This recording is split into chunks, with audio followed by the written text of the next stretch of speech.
नमस्कार जय जगन्नाथ। सर्वप्रथमे समस्त दर्शक बंधु मानक स्वागत जन मु गौरी शंकर आरंभ करुच्ची डॉक्टर पदारविंद रथों द्वारा लिखित एक गल्प। गल्पटीर शीर्षक बस आउ गोटे थर। शताधिक यात्री को नहीं थरे गोटे विमान उड़ाण आरंभ कला। आकाशर बुकु चिरी माटी 11 किलोमीटर ऊपर विमान उड़ुए। हठात पायलट देखा पाइले झरकार गोटे कणरे छोट गोटे रूपा रंगर आलोकटीए। धीरे धीरे से आलोक एक तार भली लंबिबाकू लगिला एवं पूरा विमान को घेरीगला। यह साथे साथे विमान गोटे इंजिन काम करने बंद करदेला।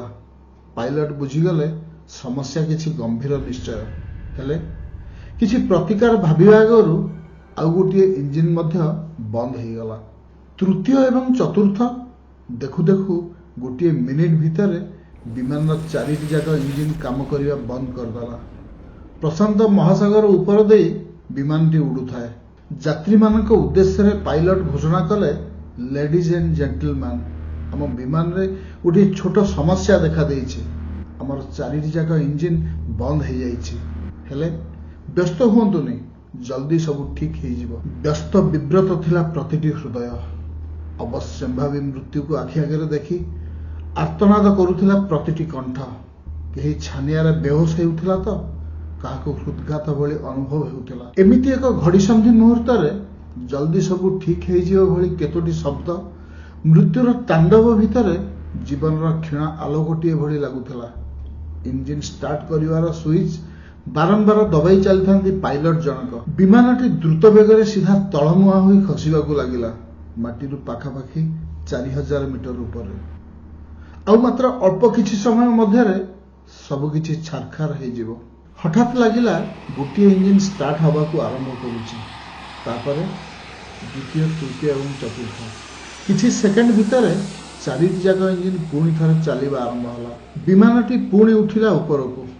प्रतिटी यात्री निरापद भाव में गंतव्य स्थल में पहुंचला बेले पायलट को हृदय धन्यवाद देउथिले।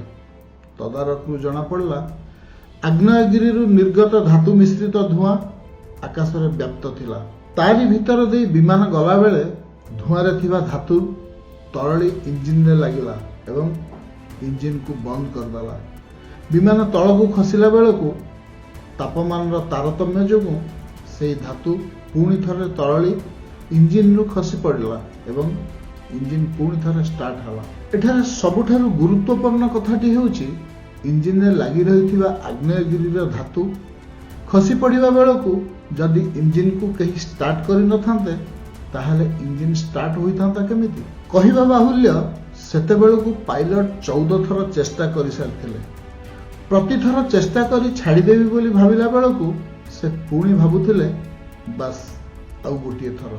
से जानी नथिले को थरर चेष्टा रे सफलता लेखा अछि तांका पई। हेले से दृढ़ संकल्प थिले विमान क्रैश हेबा पूर्वरु तांका जीवन थिबा जाए से बस आउ गोटे थर चेष्टा करुथिबे। 15 थरर चेष्टा बेलू आग्नेयगिरी धातु खसी पड़िथिला एवं इंजिन स्टार्ट होई पारला, जहारी फल शह शह लोकंक जीवन बंचीगला। तेणु आशा को एक नीरवतार भरा चमत्कार कहले अत्युक्ति हेबनी। ताहा एते कोमल जे अणदेखा करि हेबनी और एते शक्त जे पर्वत को भी घुंचई दे पारे। घन अंधकार भितर छोट गोटे आलोकवर्तिका होई से जलु थाए, बाट देखाई चलु थाए एवं लिभिबाकू बारंबार मना करू थाए। रही रही कानरे कहू थाए अपेक्षा कर, काली नुआ सकाळ आसीबो। सेही शांत धीर एवं उत्साह भरा कथा कई पद अनेक समय रे मनर क्षत भरी दिए, झड़झंझा को दूर कर दिए। जेतेबेले समस्ते नकारात्मक गह्वर पड़ी रही थांती, एही आशाटिक कही ऊपर को उठिबाकू सुजोग आउ शिक्षा दिए। जो विपद अन्य मानकू अपराजय लगे ता ऊर्ध्व को उठी समाधान रास्ता खोजिबाकू एही आशा ही आम दृष्टि को प्रसारित करे। भय को साहस रे परिणत करे, संदेह को दृढ़तार परिणत करे एवं श्राणुतरु आमको घेनी जाए संभावनार मार्गरे। आशा आमको कौनसी निश्चिततार प्रतिश्रुति दिएनी, हेले अलेखा भविष्यत पई प्रगति एवं प्रचेष्टा दिगरे ଦିଗବାରିଣୀ ନିଶ୍ଚିତ ଭାବରେ ହୋଇଥାଏ। ଏହି ପ୍ରସଙ୍ଗରେ ଆଉ ଗୋଟିଏ ଉଦାହରଣ ଆପଣମାନଙ୍କ ସମ୍ମୁଖରେ ଉପସ୍ଥାପନ କରୁଛି। ଦିନକର ଘଟଣା। ସମୁଦ୍ର କୂଳର ଗୋଟିଏ ବତୀ ଘରେ ଜଣେ ବ୍ୟକ୍ତି ଅପରେଟର ଭାବେ କାମ କରୁଥିଲେ। ଥରେ ଗୋଟିଏ ରାତିରେ ଭୀଷଣ ବାତ୍ୟା ଆସିଲା। ବ୍ୟକ୍ତି ଜଣକ ତାଙ୍କ ଚାକିରି କାର୍ଯ୍ୟକାଳ ଭିତରେ ଏମିତି ଭୟାନକ ବାତ୍ୟା ଦେଖିନଥିଲେ। ବତୀ ଘରର ଅନେକ ଅଂଶ କ୍ଷତିଗ୍ରସ୍ତ ହେବାକୁ ଲାଗିଲା। ବିଜୁଳି ଚାଲିଗଲା। ବତୀ ଘରର ବତୀ ଲିଭିଗଲା। ଅପରେଟର ଭାବିଲେ ଏବେ ବି ଅନେକ ଜାହାଜ ସମୁଦ୍ରରୁ ଫେରି ନାହାନ୍ତି। କ'ଣ କରିବେ ସେମାନେ? କିଏ ତାଙ୍କୁ ରାସ୍ତା ଦେଖେଇବ? ଏମିତି ପରିସ୍ଥିତି ପାଇଁ ରଖାଯାଇଥିବା ଲଣ୍ଠନ ଗୁଡ଼ିକୁ ଖୋଜିବାକୁ ଲାଗିଲେ। ଗୋଟିଏ ଗୋଟିଏ କରି ଜଳାଇ ବତୀ ଘରର ସର୍ବୋଚ୍ଚ ସ୍ଥାନ ଯେଉଁ ଯାଏ ସେ ସିଡ଼ିରେ ଯାଇପାରିବେ ସେଠାକୁ ଯାଇ ଲଣ୍ଠନ ଗୁଡ଼ିକୁ ଗୋଟିକ ପରେ ଗୋଟିଏ ବାନ୍ଧିବାକୁ ଲାଗିଲେ। ଚଢ଼ି ଚଢ଼ି ଯାଉଥାନ୍ତି। ଗୋଟିଏ ଲଣ୍ଠନ ବାନ୍ଧି ପୁଣି ସିଡ଼ି ଓହ୍ଲେଇ ଆସୁଥାନ୍ତି। ପୁଣି ଚଢ଼ୁଥାନ୍ତି। ପ୍ରତିଥର ଓହ୍ଲେଇ ଆସିଲା ପରେ ଭାବୁଥାନ୍ତି ଏତିକି ଥାଉ। ପୁଣି ଭାବନା ଆସେ, ନାଇଁ ଆଉ ବାସ୍ ଗୋଟିଏ ଥର। ପୁଣି ଚଢ଼ୁଥାନ୍ତି। ସକାଳ ହେଲା ବେଳକୁ ଦେଖିଲେ ସମୁଦ୍ର ଭିତରକୁ ଯାଇଥିବା ପ୍ରତିଟି ଜାହାଜ ସୁରକ୍ଷିତ ଭାବରେ ଫେରି ଆସିଛନ୍ତି କୂଳକୁ। ସମସ୍ତଙ୍କ ମୁହଁରେ ସେଇ ଗୋଟିଏ କଥା, ବତୀ ଘରର ଆଲୋକ ରାତିରେ କାହିଁକି କେଜାଣି କ୍ଷୀଣ ହୋଇଯାଇଥିଲା।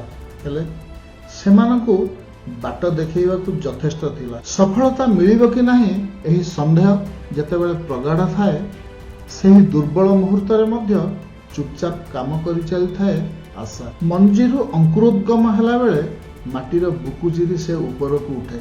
ସେ ଜାଣିନଥାଏ କେତେ ଦୂର ପରେ ଆକାଶ ଦିଶିବ ଏବଂ ପବନ ମିଳିବ। ହେଲେ ସେ ତାର ଯାତ୍ରା ଜାରି ରଖିଥାଏ। ପ୍ରତିଟି ନିଶ୍ୱାସ ପ୍ରଶ୍ୱାସ ଚାଲିଥାଏ ଆଶାରେ। ପ୍ରତିଟି ପଦକ୍ଷେପ ଆଗକୁ ବଢ଼ୁଥାଏ ଆଶାରେ। ଯାହା ବି ନିଷ୍ପତ୍ତି ଆମେ ନେଉ, ପ୍ରତିଟି ନିଷ୍ପତ୍ତି ମୂଳରେ ଥାଏ ଏକ ଆଶା। ଆଶା ଥିଲେ ଯେ ସଫଳତା ମିଳିବ ସେମିତି କିଛି ନିଶ୍ଚିତତା ନାହିଁ। ହେଲେ ଆଶା ନଥିଲେ ସଫଳତା ଆଦୌ ମିଳିବ ନାହିଁ ଏକଥା ନିଶ୍ଚିତ। କାରଣ ଆଶା ନଥିଲେ ଆମେ ଉଦ୍ଯୋଗ ହିଁ କରିବା ନାହିଁ। ବିନା ଉଦ୍ଯୋଗରେ ଯାହା ମିଳେ ତାହା ସଫଳତା ନୁହେଁ, ତାହା ସଂଯୋଗ ମାତ୍ର।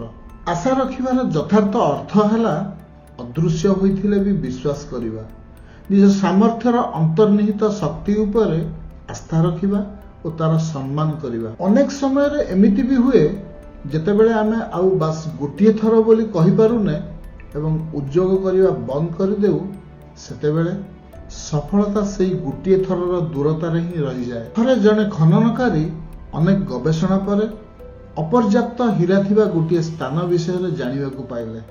ନିଜ ଜୀବନର ସମସ୍ତ ସଞ୍ଚୟ ଲଗାଇ ସେ ଜାଗାଟିକୁ ଖନନ କାର୍ଯ୍ୟ ପାଇଁ ଲିଜରେ ନେଲେ। ଖନନ କାର୍ଯ୍ୟ ଆରମ୍ଭ ହେବାର ଅନେକ ଦିନ ପରେ ମଧ୍ୟ ହୀରା ଥିବାର କୌଣସି ସଂକେତ ମିଳିଲା ନାହିଁ।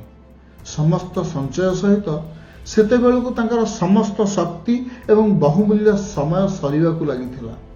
ଆଉ ଟିକିଏ ଦେଖେ କରି ଅନେକ ବାଟ ଗଲେ। ଦିନେ ହଠାତ୍ ନିରାଶ ହୋଇ ଖନନ କାର୍ଯ୍ୟ ବନ୍ଦ କରିଦେଲେ।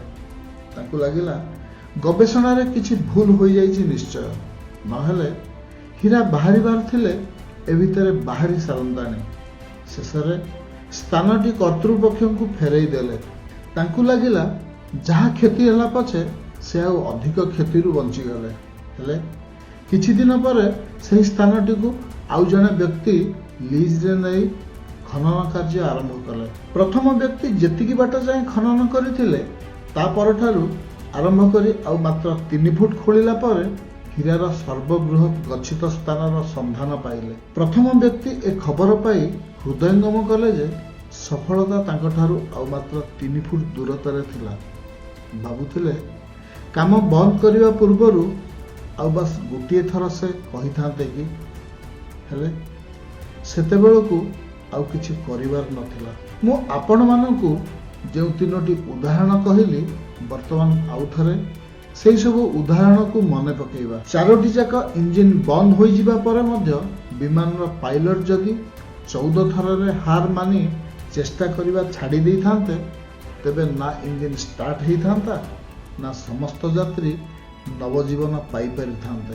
ବତୀଘରର ଅପରେଟର ଯଦି ବାରମ୍ବାର ସିଡ଼ି ଚଢ଼ିବା ଓ ଓହ୍ଲାଇବାର କଷ୍ଟ ଶେଷ ପର୍ଯ୍ୟନ୍ତ କରିନଥାନ୍ତେ, ଶେଷ ଲଣ୍ଠନକୁ ଉପରେ ପହଞ୍ଚାଇବା ପୂର୍ବରୁ ଯଦି ହାର ମାନି ଚେଷ୍ଟା ଛାଡ଼ି ବସି ଯାଇଥାନ୍ତେ, ତାହେଲେ କ'ଣ ସମୁଦ୍ର ଭିତରୁ ଜାହାଜ ସବୁ ସୁରକ୍ଷିତ ଭାବରେ ଫେରି ପାରିଥାନ୍ତେ?